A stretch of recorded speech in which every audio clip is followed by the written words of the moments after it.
Queridos irmãos, o Evangelho de hoje nos mostra o terceiro anúncio da paixão segundo São Mateus. Jesus está subindo para Jerusalém. Ele está indo, portanto, ao encontro do Calvário, ao encontro da morte. Ele não está sendo levado, ele está indo com seus próprios pés. E ele vai totalmente consciente do que vai acontecer, porque durante a caminhada ele diz aos discípulos à parte, ou seja, era um ensino, era algo que ele queria lhes dizer de maneira privada. Não era um ensino para as multidões. Eis que estamos subindo para Jerusalém, e o Filho do Homem será entregue aos sumos sacerdotes e aos mestres da lei. Eles o condenarão à morte e o entregarão aos pagãos para zombarem dele, para flagelá-lo e crucificá-lo. Mas no terceiro dia ressuscitará. Ele abre completamente o jogo. Ele fala que ele será entregue aos sumos sacerdotes. É interessante porque isso aqui já contém em si uma crítica, pois sumo sacerdote é apenas um. Quando ele diz aos sumos sacerdotes, ele está dizendo, de uma maneira muito velada, que Anás e Caifás, que eram sogro e genro, estavam num conluio maldito que fazia com que o sumo sacerdócio em Jerusalém, toda a classe sacerdotal, estivesse vendida à sua política podre. O Filho do Homem vai ser entregue nas mãos desses corruptos, será entregue aos mestres da lei. E o que eles vão fazer? O condenarão à morte, entregarão aos pagãos para que zombem dele, e isso é muito pesado na boca de um judeu, ser entregue na mão de pagãos. É mais ou menos o contrário do que aconteceu quando Davi enfrentou Golias. Ele diz: quem é este incircunciso que vem contra mim? Ele vem contra mim com o seu exército, mas eu vou contra ele com o Senhor dos exércitos. O que Jesus está dizendo é que ele será entregue à zombaria dos pagãos. E o que eles vão fazer com ele? Vão flagelá-lo e depois crucificá-lo. Para nós, quando nós falamos de cruz hoje em dia, essa palavra não evoca algo muito pesado. Pelo contrário, quando nós falamos de cruz, nós falamos de um instrumento de devoção, ao qual nós amamos. Mas nos dias de Jesus, a cruz era a morte mais vergonhosa e o pior de todos os suplícios. Era algo tão cruel que os cidadãos romanos não podiam ser crucificados, mesmo que eles fizessem os piores crimes. Era algo tão absurdo que a palavra crux não podia ser pronunciada nas cidades onde havia cidadãos livres, não podia ser dita. Era uma palavra extremamente aversiva. Em Roma, era considerado uma espécie de o mais terrível palavrão, porque cruz evoca um homem transpassado, nu, feito objeto de vergonha, numa lenta agonia, torturado, completamente abandonado, sobre o qual as aves de rapina vinham para comer as carnes enquanto ainda estava vivo, e as pessoas assistiam aquilo com horror. Era uma espécie de tortura para os piores criminosos, para servir de exemplo. Como dizendo, olha, não façam o que ele fez, porque vocês vão ser expostos dessa maneira. É o pior de todos os castigos. Isso é a cruz. Portanto, quando Jesus diz, vão me crucificar, isso aqui é algo tão forte,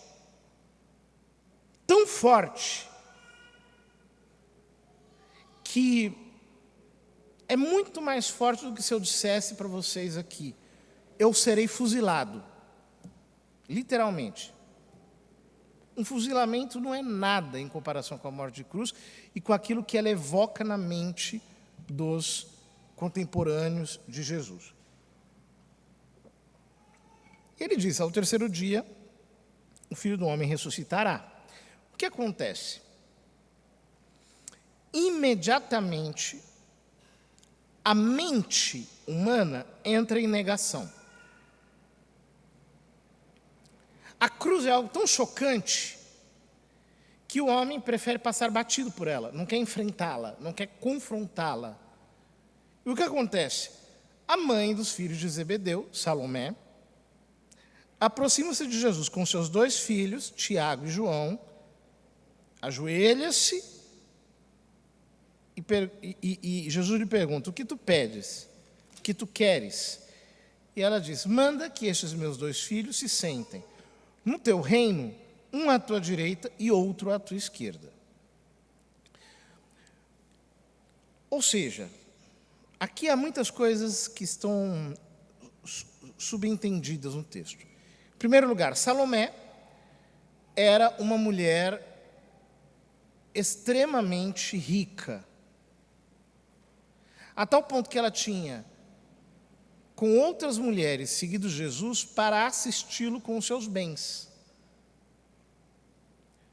Então, o fato de ela ter servido a Nosso Senhor com os seus bens, lhe fazia pensar que ela teria direito a pedir que os seus 2 filhos, Tiago e João, fossem os primeiros ministros do reino davídico que ela imaginava que Jesus iria criar. Porque era esse o messianismo que estava em voga na época. O Messias vai vir, vai triunfar, ele vai levar Israel ao seu apogeu e, portanto, bem-aventurado é aquele que estiver à sua direita e à sua esquerda, os seus primeiros ministros. Na verdade, ela não sabia, como nenhum judeu sabia, que o reino de Cristo é de outra natureza. Que o triunfo de Cristo é completamente diferente do triunfo humano. Ele diz, quando eu for levantado da terra, atrairei todos a mim. Ele é o rei dos judeus, como diz o título da cruz, coroado de espinhos. Ele não tem um cetro na mão, nem um escabelo debaixo dos pés. O que ele tem são os cravos e é justamente o modestíssimo apoio que lhe dão, justamente para que ele morra mais lentamente sobre o alto da cruz. O que a mãe dos filhos de Zebedeu estava pedindo a Jesus, de fato, era que os seus 2 filhos fossem crucificados com ele no lugar dos 2 ladrões. Embora na sua cabeça e na cabeça dos 2, o que ela estava pedindo era que os 2 fossem feitos primeiros ministros do reino político de Cristo. Vocês vejam como todos nós padecemos dessa doença chamada vaidade. E nós ficamos o tempo todo com um filme na nossa cabeça, em que nós somos os grandes heróis, nós somos os melhores, nós somos os vencedores, nós somos aquelas pessoas que sempre têm razão, nós somos os espirituais por excelência, nós somos os mais maravilhosos, nós somos aqueles que estão ao lado direito e esquerdo de Jesus. Todos nós temos em nossa mente essa ilusão do orgulho, que nos faz nos sentirmos no direito de sermos os melhores, de sermos colocados em primeiro lugar. Jesus lhes pergunta: não sabeis o que estás pedindo? Ele diz aos dois: por acaso podeis beber o cálice que eu vou beber? Eles responderam: podemos. Então Jesus lhes disse: de fato, vós bebereis do meu cálice. E, efetivamente, Santiago morre mártir, e São João passa pelo martírio sem morrer, segundo a tradição. Mas não depende de mim conceder o lugar à minha direita ou à minha esquerda. Meu Pai é quem dará esses lugares àqueles para os quais Ele os preparou. Ou seja, é Deus que escolhe quem está em cada lugar. É Deus quem determina quem está nessa ou naquela posição. Isso não vem de nós. Isso não vem da nossa escolha. Não fui eu que me candidatei e disse: olha, eu sou o melhor candidato, vote em mim, então eu vou fazer o melhor, eu sou ótimo. Não. É Deus que escolhe, é Deus que chama, é Deus que determina. E quando Deus escolhe, chama e determina, é quem Ele quer. Não é quem nós queremos. Às vezes nós nos comportamos como crianças mimadas. Por exemplo, se você vai num jardim de infância, junta as criancinhas lá de 5 anos de idade, 6 anos de idade, aí você fala assim: hoje eu tenho um doce, um doce para vocês, só que só tem um. Aí elas todas ficam pulando: eu. Cada uma quer para si. A vaidade nos infantiliza a esse ponto, em que nós ficamos pulando, dizendo: não, escolhe a mim, olha para mim, eu quero, eu, sempre eu. O primeiro lugar, o mais bonito, a situação mais importante, para mim.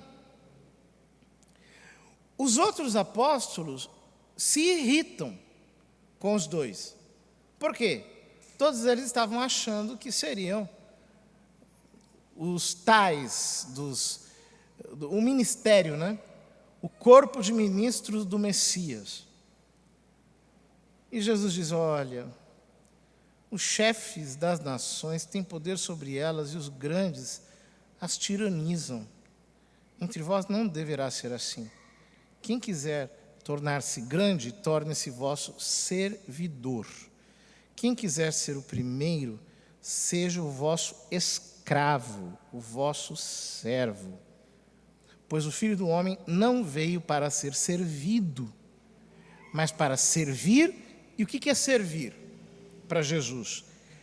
E dar a sua vida como resgate em favor de muitos. Portanto, o que Jesus está dizendo é: eu tenho que olhar para a cruz, para a vergonha da cruz, para a humilhação da cruz, para a obediência da cruz, e perceber que eu sou chamado a me aniquilar, a me humilhar, a me destruir, a me colocar no último lugar, a amar aquela condição. Longe de mim invejar, não, porque fulano tem esse cargo, fulano tem essa posição e eu não tenho. Misericórdia. Se ele está lá foi porque Deus colocou. O meu lugar é onde Deus me pôs, e neste lugar eu tenho que ser servo. Eu não estou ali para me promover, eu não estou ali para usar algo para me engrandecer, não, eu sou servo, eu sou escravo, eu sou servo de Cristo. E eu sou um servo imprestável, inútil. Um servo que, se ele não der a graça dele, não consegue ficar em pé. Um servo que, se nós fôssemos ver mesmo, não devia nem ter sido chamado. Quando Jesus diz que ele veio dar a sua vida como resgate em favor de muitos, ele está utilizando a linguagem de um mercado de escravos, em que um homem chega e paga o preço de um escravo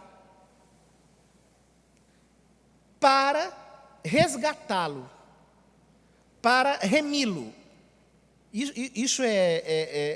Este é o conceito de redenção no Novo Testamento. Redenção é o quê? Você era um escravo, aí chegou Cristo, pagou o preço da sua morte para te libertar, a fim de que você seja servo dele até o fim da sua vida. Só que assim, eu não sou só um escravo. Pense-se num escravo desdentado, doente, cheio de defeito, de miséria. Nenhum mercador da terra pensaria em comprar.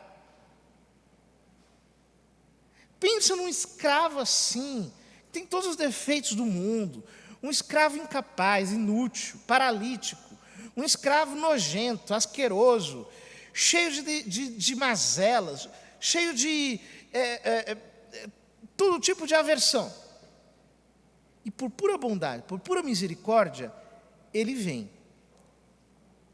me compra com o seu sangue e me coloca como servo dele, como escravo dele.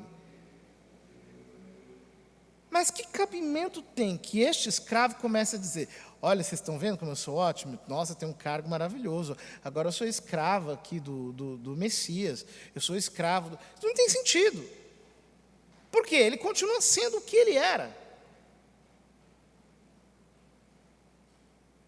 Ou seja, nós temos que trocar esse filminho no qual nós protagonizamos sempre a coisa maravilhosa, nós sempre somos ótimos, nós sempre temos razão, por um outro filminho. O do escravo doente desdentado. O filminho do escravo desfigurado, aleijado, inútil. E então nós vamos entender o preço da cruz. Porque Jesus morreu para te resgatar, seu escravo inútil.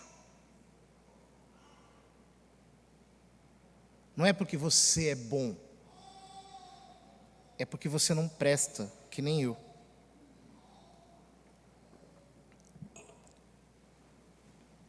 É por isso que ele nos resgatou.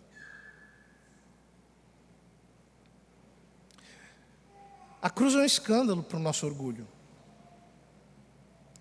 A cruz é um escândalo para a nossa vaidade. Deveria ser.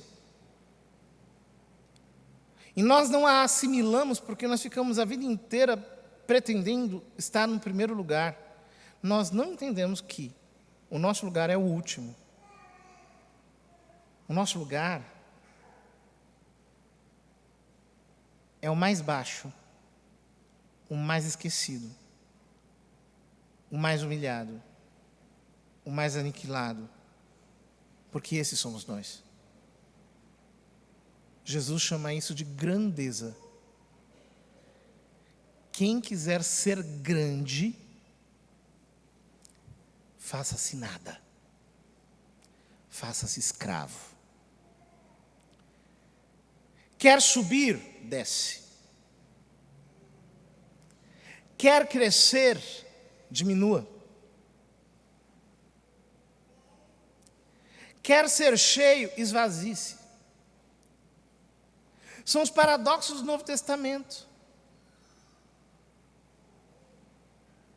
Isso significa chegar na igreja e deparar com a cruz.